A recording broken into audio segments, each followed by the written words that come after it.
everybody. Glad you're here. This is the Chase Squirrelson Show, and I'm your host, Chase Squirrelson. And if you're listening right now, you're exactly where you're supposed to be.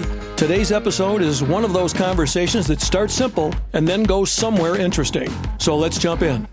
Welcome back to Chase Squirrelson Show. Of course, I am Chase Squirrelson, and I do need to apologize. I should have been here sooner, and what happened was I got into my car, and it's a relatively new car. Actually, it's not. It's 3 years old. I've never seen the instruction manual, and so I decided this is a good time to just take a look at the instruction manual, and then I thought about instruction manuals.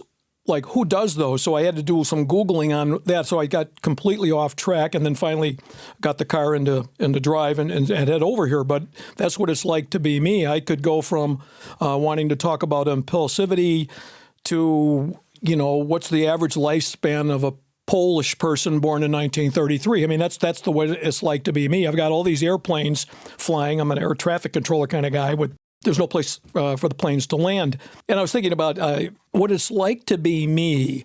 Have you ever walked into a room full of people when you suddenly realize that you don't belong there? And your brain forces you to pretend you're looking for someone or something, and now you're just standing there looking suspicious.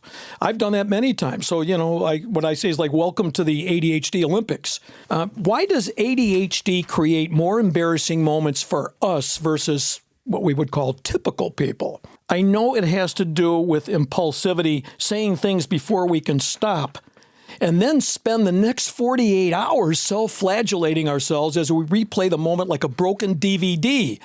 And that's too much of the way my life is. Unless I forget, how about forgetfulness? My life is strewn with forgotten names, lost keys, lost iPhones, lost earbuds, lost credit cards, lost to-do lists. Forgetting where my car was parked, actually forgetting the car I was driving, thinking I was driving one of my other cars.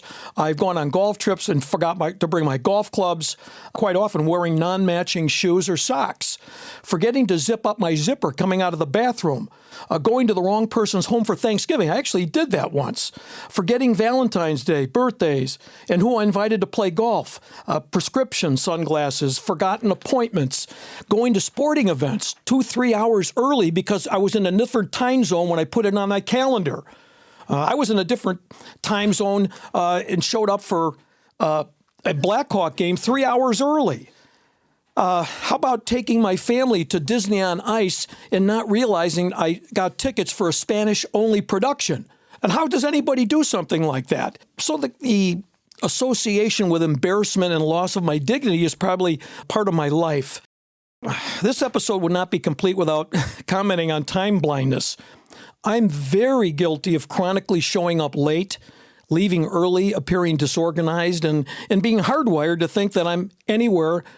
It's only going to take me maybe 15 minutes to get someplace, no matter where I am. And that happens to me quite often. Also, fear of judgment. That's one of the things that's really been a problem for me in my life. Really, fear of judgment of others, real or imagined. And also the severe judgment of myself. Worrying about what other people think about me. I have to remember they don't care about me. They've got their own problems. But I'm always worried about, did I make a fool of myself? Did I embarrass myself? So that's something that I know goes along with ADHD. I was told that by the time we're 10 years old, because of the way we are, we get 300,000 negative messages, which is, I can understand where that hurts your self-confidence, your self-esteem. And what makes all of these things worse is the emotional hypersensitivity that I feel when I'm embarrassed or feeling humiliated. I've learned that it is because ADHD brains have weaker brakes in the emotional regulation system. So a tiny awkward moment feels like a full-body emotional spike, way bigger than the situation deserves for me. And a tiny spark can develop into a wildfire. I also have discovered that I have a tendency to be overwhelmed when I sense that I'm being rejected. Very, very prominent for me is to worrying about rejection and the way I handle rejection. And it's called rejection sensitivity. That's what I've learned. Dysphoria, or RSD. Criticism can be very painful and embarrassing to me and people like me. I can actually feel as though I'm endangered, so that awkward moments can turn into a catastrophe for me. I now realize that it's not me being overly dramatic. How my neurology works, my brain interprets embarrassment as a threat to belonging and safety. It's a threat. What follows this for me is overcompensation. I am prone to apologize, over-explain, and even avoid certain social situations which I know are potentially triggering. And in avoiding embarrassment, I try to be perfect. And that is truly exhausting. So I guess I try to wear a mask when I'm in a situation that I feel wary or uncomfortable. But I'm really not insecure. I'm just protecting myself from potential embarrassment and humiliation. It's tiring to do that. And humiliation for me is different than embarrassment when I look at it. Embarrassment is I did something awkward, but humiliation, I did something to me or make me or seem small or insignificant. To me, humiliation hits me as a lasting emotional injury, not just a moment. I look back at things that I did, mistakes I made, and to this day can feel very painful for me. Getting fired from my first job at 31 Flavors. Of course I got fired. I wasn't paying attention to the recipes I was supposed to utilize in making a milkshake, or not giving the proper change because I wasn't concentrating on what I was doing. If I remember to, I try to identify whether I'm being embarrassed or feeling humiliated. I try to do that in the moment. Sometimes that reduces the emotional impact that an incident might have on me. And so I can tend to catastrophize or over-dramatize just a simple mistake that everybody makes, but to me, it's catastrophic. This pattern can turn into a way, like a replay loop, if that makes sense, that needs to be stopped. I have learned coping mechanisms like standing up, shaking my hands vigorously, maybe marching in place. How about taking a sip of water even helps me. If I walk into a different room or clap my hands, these are all things that I find gets me out of that moment and gets me back into reality. A lot of what I suffer from, and maybe we do, is it's hard for me to stay in the moment. I'm either regretting or feeling guilty about a mistake or something that happened in the past, or I'm fearing something in the future. So I'm not in the moment very much. One of the reasons I have a memory that has large gaps in it is because I'm not in the moment when I was living those moments. I'm watching a ball game, but I'm thinking about the dentist appointment tomorrow. And so I didn't see that dramatic catch or whatever happens to be because I'm not in the moment. And I thought I just have Alzheimer's or some kind of memory problem. But it was explained to me that people like me are not in the moment very much. So I find that some of these activities I just described to you, that my body can break the cycle faster than I can think my way out of it. Sometimes it helps me to ask if I would judge someone else for the same situation. Almost never. I'm very forgiving. I'm very compassionate. I try to help people. I never judge them harshly when somebody partially trips getting onto an escalator or something like that. But when I do it, it should be on the news. It should be something that's broadcast around the world. I even can think about the fact that perhaps nobody noticed it. Was it just humiliation or just an awkward moment? And it helps me to say, hey, that's just an awkward moment. Yeah, I spilled something on my shirt. I'm the only guy ever to do that? And is that something people are going to talk about all day, that Chase spilled something on his pants? I mean, that just makes me human, I think, and I need to think in those terms to give myself a break. I find very often that the answer is nobody cares because they're busy about their own lives. I'm not in some kind of theater where everybody's watching what I do. So I need to put it into perspective. I'm just human. Yeah, I have some idiosyncrasies and I do some things that are the typical people don't do, or at least don't do as often as I do. I've learned that if I say something strange or weird, I just simply have to say, sorry about that, or I think I explained that badly, let me try again. I find people are really very accepting of that. I find that when I'm honest with people about forgetting their names or anything, they're very understanding, and very often they might say, well, I have the same problem. So I'm not unique in my quote-unquote flaws. They're just more dominant in someone like me. Sometimes I have the presence of mind to realize that this situation and the feeling feels big, but in perspective, it is probably really quite small. Me dropping my iPhone is not something it's not an international incident. People do it all the time, but I don't give myself permission to make mistakes. One of those things, and this is also part of the way I was raised, my dad didn't know that I had ADHD. Matter of fact, in those days, boys just had ants in their pants.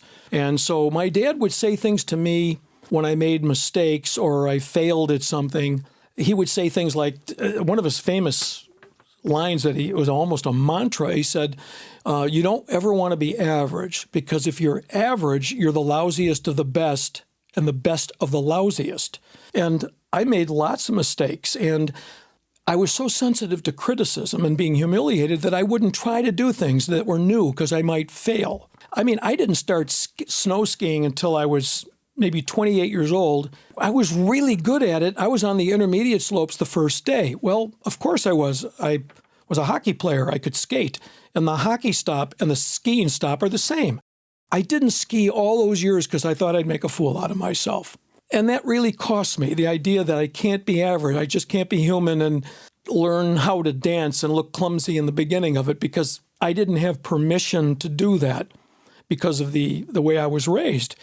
My father used to call me stunad, which in Italian means stupid. And that was repeated to me very often. And I had a real confidence about, am I smart? Am I intelligent? And it really hurts. So the kinds of things that we say to children with ADHD can be a lifetime plague of lack of confidence and self-esteem. What saves me in many ways is my sense of humor comes in handy, because humor for me can kill shame. It really can. If I can laugh in the moment, it transforms my humiliation into a story instead of a wound. I'm learning how to make fun of my mistakes. Getting into the car and forgetting my iPhone, I used to call myself stupid. Now I laugh and say, ADHD, the squirrel is back. And so I run back into the house, get it, and I laugh. And it really relieves the pain and stress in me when I do that. So in summary, ADHD turns embarrassment into emotional fireworks because those emotions hit me harder than other people. And it magnifies shame. And I exacerbate it by hyper-focusing and replaying it. I no longer look at myself as weak or inferior, at least not as much. It's just my nervous system is very loud. If I use the tools that I'm learning, embarrassment becomes just another story, not a scar. How about funny clothes, maybe? That's maybe what they are. Sometimes I'm wearing funny clothes. In closing, I'd like you to remember, if you're still replaying that awkward moment from the past, congratulations, your brain is basically a Netflix subscription that refuses to cancel itself and allows you to be overcome by humiliation.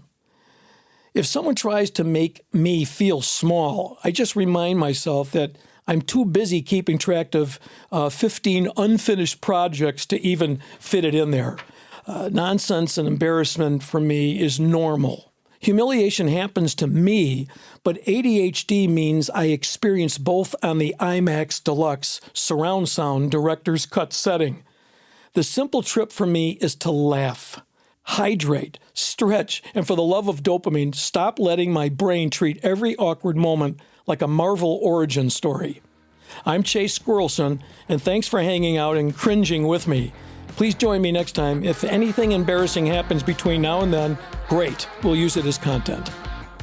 If this episode hit home, don't keep it to yourself. Send it to someone who'd get it.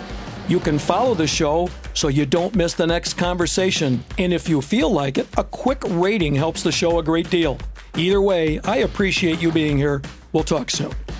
This podcast is for informational purposes only. The content reflects personal experiences and opinions and is not a substitute for professional medical, psychological, mental health, or legal advice. Flint Rock LLC, the hosts, and guests make no representation or warranties and assume no liability for decisions or actions taken based on this content. Always consult a qualified professional regarding your own situation.